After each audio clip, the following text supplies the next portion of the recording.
sesi tanya jawab, di mana kita akan meminta rekan-rekan dari wartawan yang mungkin sudah terjebak dengan tadi Bapak bilang ada permainan tidak benar di beberapa oknum tertentu. Oleh karena itu kami melaksanakan media briefing ini untuk memperjelas kalau misalnya pertanyaan bisa langsung ditanyakan pada saat ini. Mungkin mohon izin untuk menyingkat waktu, kita membuka sesi tanya jawab, di mana kita akan meminta rekan-rekan dari wartawan untuk bisa memberikan pertanyaan langsung kepada Bapak, dan mohon Bapak dapat jawabnya. Sekaligus juga kami juga sudah mengumpulkan beberapa pertanyaan dari yang kami kumpulkan dari medsos, Pak, terkait dengan proses pendataan non-ASN ini. Mungkin untuk awalnya kami akan membuka sesi tanya jawab dari teman-teman pers yang hadir pada hari ini, Pak. Pertanyaan bisa disampaikan melalui chat atau melalui fitur angkat tangan yang ada di aplikasi Zoom ini. Waktu dan tempat kami persilahkan kepada rekan-rekan untuk bertanya.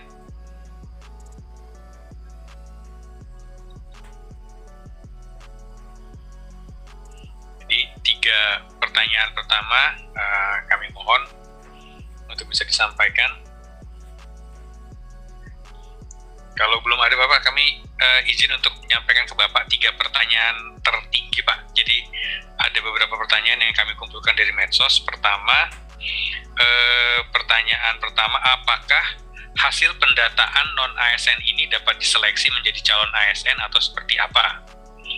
Kemudian yang pertanyaan kedua, apakah daerah yang memaksakan mendaftarkan tenaga yang digaji dari mekanisme pengadaan barang dan jasa tetap diloloskan? Kemudian yang ketiga, bagaimana cara mengetahui instansi saya termasuk dalam pendataan non-ASN ini? Mungkin 3 pertanyaan itu dulu, Bapak. Ya, terima kasih Pak Karo. Pertama, apakah hasil pendataan tadi dapat diseleksi menjadi ASN? Memang salah satu tujuannya itu adalah itu. Tetapi tentu nanti akan ada formulasi kebijakan. Jadi tidak seperti yang selalu disampaikan oleh Pak Deputi SDMA Kemenpan misalnya, kebijakan itu tentu tidak one fit for all. Jadi tentu akan menjadi spesifik, untuk jabatan-jabatan seperti ini bagaimana mekanisme penyelesaiannya. Untuk jabatan seperti ini bagaimana mekanisme penyelesaiannya. Jadi pentingnya pendataan ini adalah untuk bisa merumuskan bagaimana pemerintah akan membantu menyelesaikan tenaga non-ASN ini secara manusiawi dalam tanda kutip, sehingga mereka betul-betul bisa istilahnya kalau orang Jawa itu diuangke. Nah, ini yang itu bisa dilakukan kalau kita kemudian memiliki pemetaan terhadap tenaga non-ASN ini. Kalau itu nggak dimiliki, tentu akan sulit bagi kita untuk bisa merumuskan kebijakan untuk menyelesaikan itu. Nah, jadi bagi mereka yang kemudian punya kesempatan menjadi ASN, apakah itu melalui mekanisme PNS misalnya atau melalui mekanisme P3K, tentu itu bisa dilakukan setelah kita bisa melakukan memetakan mereka-mereka ini. Jadi penting sekali sebetulnya bagi mereka yang sekarang menjadi tenaga non ASN di instansi, untuk mereka betul-betul bisa terdata. Dan pemerintah tentu memiliki gambaran seutuhnya terhadap kondisi mereka-mereka ini. Yang kedua tadi apa ya Pak? Kalau saya terlalu cepat tadi, saya sambil ngetik soalnya. Masih mute. Apakah daerah yang memaksakan mendaftarkan tenaga yang digaji dari mekanisme pengadaan barang dan jasa tetap diloloskan? Ya, sebetulnya tentu nanti akan ada mekanisme verifikasi dan validasi. Kita akan melihat apakah yang bersangkutan itu dipaksakan dalam tanda kutip. Sebetulnya yang bersangkutan tidak boleh dilakukan pendataan, tapi tetap didorong oleh instansi untuk melakukan pendataan. Maka saya mungkin menghimbau nanti teman-teman jangan sampai teman-teman di instansi ini menjebak PPK-nya, pejabat pembina kepegawaian. Karena pejabat pembina kepegawaian ini akan menyampaikan surat pertanggungjawaban mutlak. Dan di dalam surat pertanggungjawaban mutlak tadi, itu kami sudah mencoba merumuskan bahasanya yang kemudian bisa berkonsekuensi terhadap hukum. Jadi tentu kami berharap betul, dan ini yang juga selalu kami sampaikan ke teman-teman di Kepala BKD, BKPSDM, ataupun di instansi pusat, jangan sampai dengan proses pendataan ini kemudian menjebloskan dalam tanda kutip pimpinan-pimpinan di daerah yang yang seharusnya atau yang menyalahi ketentuan yang sudah ditetapkan oleh Kementerian Pan-RB. Dan ini himbauan ini sudah kami sampaikan, termasuk juga di awal-awal waktu kita melakukan launching terhadap aplikasi pendataan non-ASN ini. Perlu kehati-hatian terkait dengan pendataan ini, jangan sampai kemudian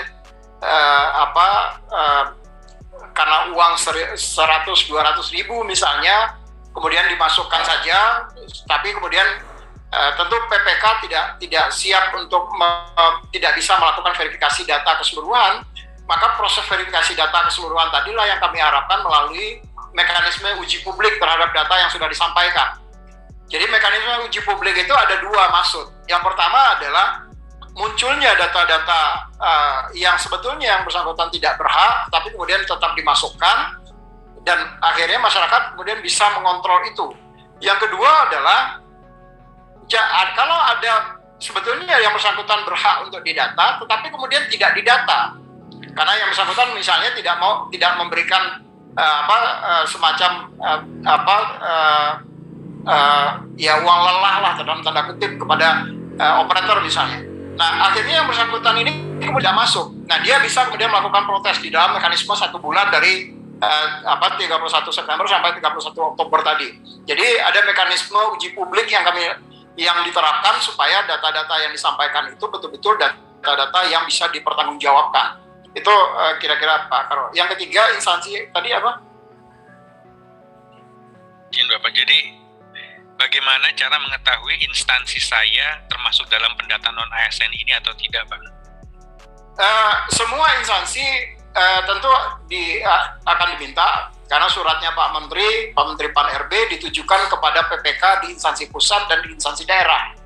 Jadi artinya mereka pasti menerima suratnya Pak Menteri itu. Jadi semua instansi pasti akan melakukan pendataan. Bagaimana kalau instansinya kemudian tidak melakukan pendataan? Ya tentu mereka akan rugi sendiri. Pegawai yang di situ tentu tidak akan terpetakan dengan baik. Nah, silakan, karena nanti akan ada mekanisme untuk mengumumkan kepada publik bahwa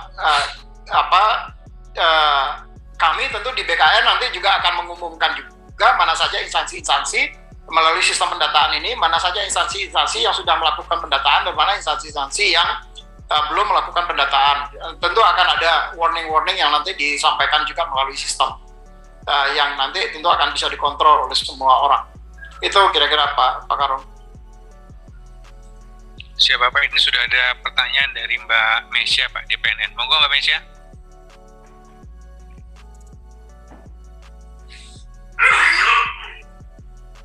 Mbak Mesya. Ya Pak, Pak Karo. Selamat siang, terima kasih atas kesempatan yang diberikan. Izin bertanya nih dari JPNN Pak Deputi. Pak Deputi, ini kan sudah mulai melakukan pendataan ya, Nah, kalau boleh tahu, ada berapa instansi yang sudah mulai melakukan pengisian di aplikasi yang BKN bikin itu, dan kemudian saya dapat laporan dari forum-forum honorer itu cukup banyak yang melakukan kesalahan saat mengisi aplikasi itu. Dia kan harus melengkapi, tapi oleh BKD-nya disuruh mereka yang harus ngisi. Jadi itu kebanyakan kesalahan teknis, kebanyakan adalah NIK. Saya nggak tahu apakah benar atau enggak, hanya dikasih tahu oleh forum-forum itu. Jadi makanya saya konfirmasi tingkat kesalahan-kesalahan kecil apa yang selalu dibikin oleh honorer itu. Dan kan tadi Bapak sudah jelaskan itu ternyata bisa diperbaiki lagi sebelum finalisasi. Nah, kemudian ada masalah lagi soal pendataan non ASN ini untuk kategori 2. Di situ saya pengen tahu lagi, di situ ada 2 kelompok utama kan, K2 dan tenaga non ASN, tapi ada tambahan syarat, salah satunya adalah soal sumber gaji. Nah, kalau untuk K2, apakah mereka kena juga? Karena setahu saya untuk K2 itu dia didata justru masuk K2 karena dia sumber gajinya itu bukan dari APBN maupun APBD. Apakah mereka tetap dimasukkan di kategori tersebut? Syarat itu harus ada, ataukah hanya untuk pegawai non ASN yang non K2? Setelah itu Pak, yang terakhir aja, untuk guru ya, ini sekarang yang guru lulus PBG itu ada terbagi, ada daerah yang sudah menyatakan dia tidak melakukan pendataan. Contohnya di Kabupaten Bogor itu tidak melakukan pendataan, tapi di Kabupaten Kebumen dan sebagian besar Jateng itu BKD-nya sangat intens, dia didata. Nah, yang jadi pertanyaan, sebenarnya mereka itu harus didata atau enggak sih Pak?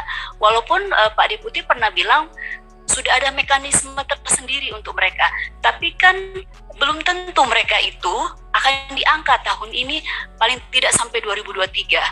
Nah, nanti mereka akan dikemanakan kalau misalnya tidak masuk dalam pendataan non-ASN itu. Oke, segitu aja Pak Deputi dan Pak Karo, terima kasih.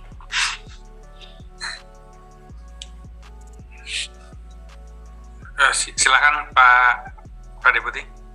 Baik, terima kasih Pak Karo, terima kasih Mbak Esi atas pertanyaannya. Saya kalau Mbak Esi nanya itu ketar-ketir dijawabnya ini. Ini pasti detail banget pertanyaannya. Untuk yang pertama mungkin nanti saya minta bantuan teman-teman Mas Audit, tolong cek datanya sekarang berapa yang sudah masuk, apakah itu yang melalui mekanisme import atau melalui mekanisme input. Karena saya, mohon maaf, sih nggak pegang data, pegang sistemnya, apalagi sekarang di luar kota, jadi saya lagi di Banjarmasin sekarang. Nanti mungkin Mas Audit tolong dicek berapa instansi yang sudah masuk ini terkait dengan pendataan ASN ini. Yang kedua terkait dengan kesalahan melengkapi NIK-nya. Selagi itu belum dilakukan finalisasi oleh instansi, maka yang bersangkutan masih bisa melakukan perbaikan, Mbak Isi. Jadi mereka tidak bisa melakukan perbaikan kalau instansi sudah dan sudah menyampaikan SPTJM. Itu biasanya kalau di dalam timeline kami itu nanti mestinya tanggal 30 Oktober. Tentunya finalisasi pun mereka nanti kalau ada data yang salah mereka juga masih bisa untuk memperbaiki. Jadi itu yang kedua. Yang ketiga adalah untuk kategori 2 ini, karena ini adalah pendataan yang menjadi bebannya pemerintah dan ini sudah terlalu lama dan mereka tetap akan didata, Mbak Isi. Kami memberikan konfirmasi. Jadi sifatnya mereka ini hanya memberikan konfirmasi saja karena tidak ada di dalam database-nya BKN. Jadi di database BKN itu sudah dimasukkan ke dalam sistem pendataan ini. Misalnya dia sebagai tenaga honor kategori 2. Nah, nanti instansi tinggal mengatakan, Harmen ini sekarang sudah tidak honor lagi di BKN misalnya. Kalau dia tadinya masuk honor kategori 2 di BKN. Maka nanti ada menu pilihan lapor di situ, lapor bahwa di situ menjelaskan Harmen ini sudah tidak lagi menjadi tenaga honor kategori 2. Nah, instansi mengkonfirmasi data-data itu, Mbak Isi. Nah, termasuk diharapkan memberikan konfirmasi melalui sistem juga terhadap sekarang Harmen ini masih honorer tapi dia tidak di BKN, tapi dia jadi honorer di tempat lain misalnya. Nah, kalau dia honorer di tempat lain, maka ada ketentuan di situ bahwa Kalau dia terputus, maka dia tidak lagi kemudian menjadi masuk dalam kategori tenaga honorer kategori 2. Nah, tergantung nanti status honorernya itu di tempat lain itu sebagai apa. Kira-kira Mbak Esi yang nomor 3. Nah, untuk guru, ya, saya sebetulnya memang mendorong karena memang suratnya Pak Menteri sudah jelas, sangat jelas bahwa semua instansi diminta untuk melakukan pendataan. Pendataan ini tadi saya sampaikan tujuannya adalah untuk pemetaan sehingga kita betul-betul bisa mampu merumuskan strategi kebijakan yang terbaik untuk para ASN ini. Tadi saya sampaikan bahwa apakah nanti semuanya harus diangkat menjadi ASN? Belum tentu semua akan diangkat menjadi ASN. Tapi tentu pemerintah tidak akan tinggal diam begitu saja menyelesaikan mereka. Tentu akan dicarikan solusi-solusi untuk kalau mereka kemudian diangkat tidak, atau mereka misalnya tidak bisa diangkat menjadi ASN. Nah, solusinya seperti apa? Solusinya tentu solusi yang manusiawi lah, tentu bukan karena pemerintah, bagaimanapun juga pemerintah ini kan pengayom masyarakat, ya tentu mereka tentu harus tetap melindungi dan mengayomi masyarakatnya. Jadi artinya yang dilakukan pemerintah adalah berusaha untuk memberikan yang terbaik kepada seluruh masyarakat, apalagi bagi mereka-mereka yang sekarang sudah menjadi tenaga non-ASN dan mengabdi di instansi pemerintah. Tentu akan ada solusi terbaik juga yang disiapkan. Hanya saja kemudian kalau tidak dilakukan pendataan, tentu pemerintah juga tidak akan tahu bagaimana menyelesaikan mereka-mereka ini. Jadi pentingnya pendataan ini adalah untuk hal yang seperti itu, Mbak Esi. Demikian Mbak Esi.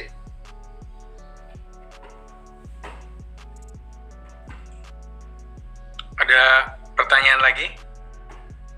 Rekan-rekan, silakan menggunakan fitur. Ini Pak, ada pertanyaan dari Jawa Post TV Pak. Jika ada pelanggaran input data yang kantor ataupun instansi, pegawai non-ASN bisa melapor kemana?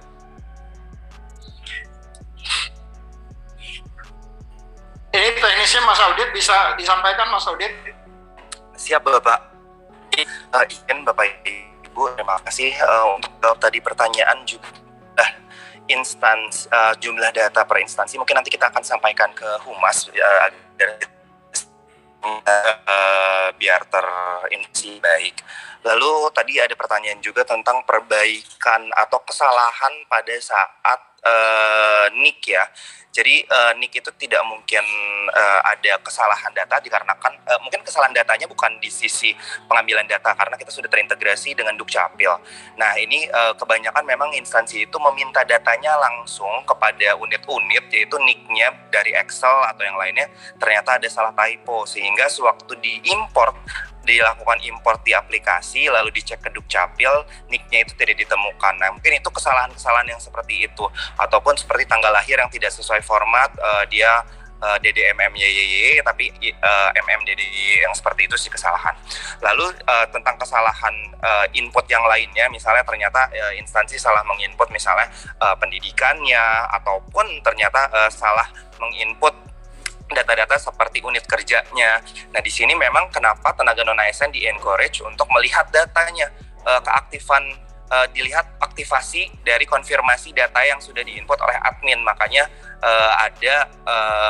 ada proses di mana tenaga non-ASN itu melihat datanya. Nah, setelah dilihat datanya, ada beberapa data yang memang bisa dikonfirmasi atau diperbaiki, seperti pendidikan terakhir. Misalnya ternyata instansi itu tidak tahu kalau dia sudah S2. Karena dia waktu diangkat misalnya D3 gitu, tapi dia punya S2. Nah, makanya di situ ada sisi dari tenaga non-ASN untuk mengupload ijazah yang terakhir yang dimiliki dan juga memperbaiki pendidikan terakhir yang dimiliki. Kalau misalnya ternyata kurang ya dari instansinya pas nginputnya, kok saya D3 enggak, saya punya S2, seperti itu. Dan perbaikan-perbaikan yang lain seperti unit kerja, karena inputan yang dari sisi tenaga non-ASN ini cukup sedikit sih sebenarnya, lebih mudah. Cuman memang validasi dari admin instansinya yang banyak, dikarenakan ada SK awal kerja yang sebagai validasi data awal, TM minimal 1 tahun tadi, dan juga pembayaran. Mungkin itu Pak, izin. Ya, terima kasih Mas Audit. Mungkin ini pertanyaan lanjutan tadi, maksud potensi pelanggaran seperti memasukkan tenaga non-ASN yang sudah tidak bekerja ataupun tidak mau memasukkan data pekerja non-ASN dengan motif tertentu. Oh, maaf, mungkin saya ulang dari awal ya. Jika ada pelanggaran input data yang dilakukan operator ataupun instansi, pegawai non-ASN bisa melapor kemana, tanda tanya. Kemudian maksud potensi pelanggaran seperti memasukkan tenaga non-ASN yang sudah tidak bekerja ataupun tidak mau memasukkan data pekerja non-ASN dengan motif tertentu. Mungkin ini bertanya Pak, jadi kenapa kok instansi maksudnya itu pelanggaran memasukkan tenaga non-ASN yang sudah tidak bekerja atau tidak memasukkan data, malah tidak memasukkan data pekerja itu kira-kira kenapa Pak? Mas Audit, ada mekanisme helpdesk nggak di sistem Mas Audit? Ya ada Pak, jadi nanti kalau misalnya ternyata ada instansi yang tidak mengusulkan, nanti setelah prafinalisasi kan ada pengusulan, ternyata tenaga non-ASN-nya tidak diusulkan itu Pak. Ya, jadi mekanismenya memang kita bikin ada mekanisme uji publik teman-teman semua. Uji publik yang pertama adalah di sistem kita menyiapkan helpdesk untuk itu. Jadi mereka juga bisa melaporkan ke situ melalui helpdesk disiapkan. Dua adalah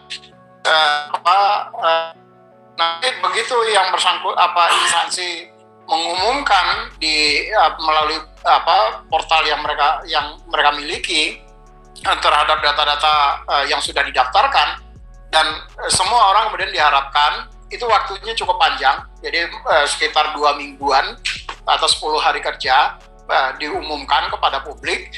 Nah, nanti di dalam rentang waktu itu mereka bisa melihat, misalnya tadi saya sampaikan, kenapa saya yang harusnya honorer tapi kemudian tidak dicatat, yang harusnya saya berhak untuk dicatat tapi kemudian tidak dicatatkan. Nah, proses uji publik itulah yang kemudian diberikan dalam waktu sampai dengan tanggal 30 Oktober tadi. Nah, nanti kalau begitu ada masukan atau protes dari masyarakat seperti dalam kondisi seperti tadi, maka mereka juga bisa mengajukan ke helpdesk-nya BKN, kemudian juga bisa nanti akan kita teruskan ke instansi, kita pertanyakan kenapa kok ini tidak seharusnya berhak untuk dicatatkan, tetapi kemudian tidak dicatat oleh instansi. Nah, tentu instansi nanti akan punya jawabannya tersendiri untuk itu. Apakah misalnya di data mereka ternyata yang bersangkutan sudah tidak aktif misalnya. Itu kan bisa saja terjadi nanti seperti itu. Nah, transparansi itulah yang kemudian kita berikan di dalam sejak 31 September sampai dengan 30 Oktober tadi. Kalau itu sudah dilakukan cek dan recheck oleh masing-masing instansi melalui adminnya instansi, maka di situ baru kemudian instansi meminta SPTJM kepada PPK-nya, kemudian berdasarkan SPTJM tadi mereka kemudian mengklik final. Nah, kalau sudah diklik final berarti sistem close, jadi tidak boleh lagi ada perbaikan terhadap data. Demikian Pak Karo.